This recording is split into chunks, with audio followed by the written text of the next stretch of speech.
physical therapist.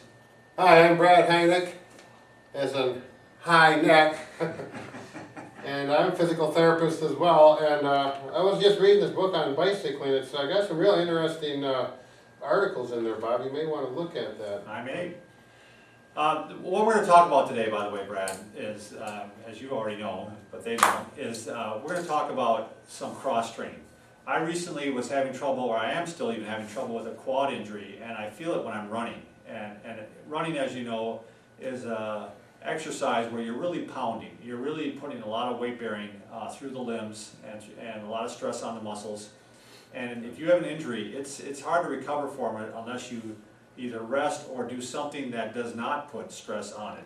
So I talked to Brad about possibly using a bike as a cross trainer, and I wanted to do it inside my house, and I already have a bike, so I didn't want to spend a lot of money because I looked at using one of those, what do you call them, those spinning bikes. Mm-hmm.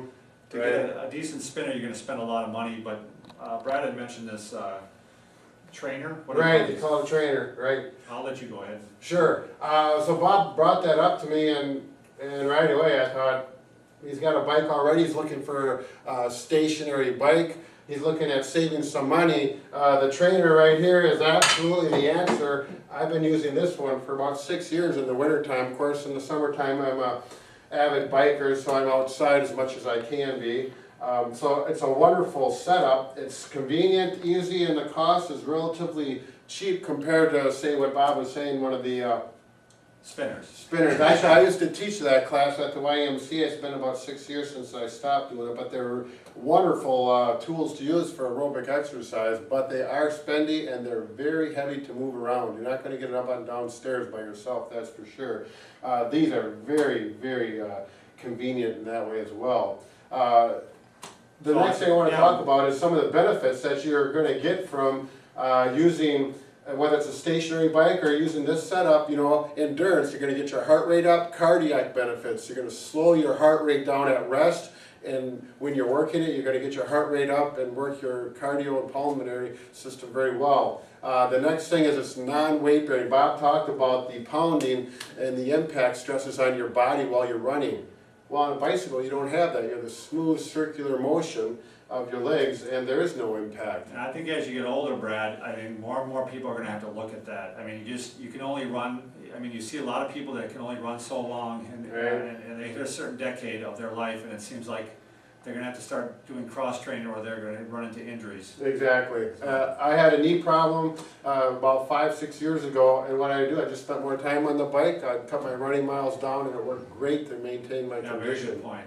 The next thing is injury prevention and recovery time. So if you do have an injury from running and you want to recover back into running again and get your heart rate up, use it for a recovery method of from the injury. And yet you hate to lose everything you've gained from, I felt like I built some decent lung power from running, and I hate to lose all that, so I want to try to maintain some of that with the biking. Exactly.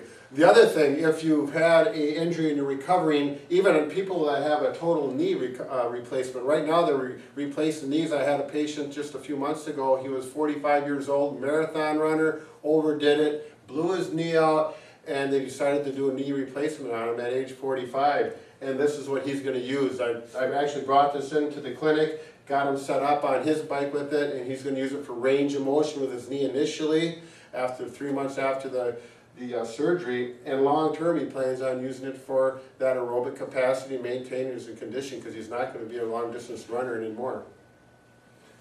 The next thing is cost. This particular, I paid, it was less than $300 for this trainer. The price will range from $150 to from an entry level to, you can get them for $400 or $500. You can go mid-range and you're going to get a real nice trainer that's going to last you long term. So especially if you have the bike already, this is a pretty decent cost for getting an aerobic.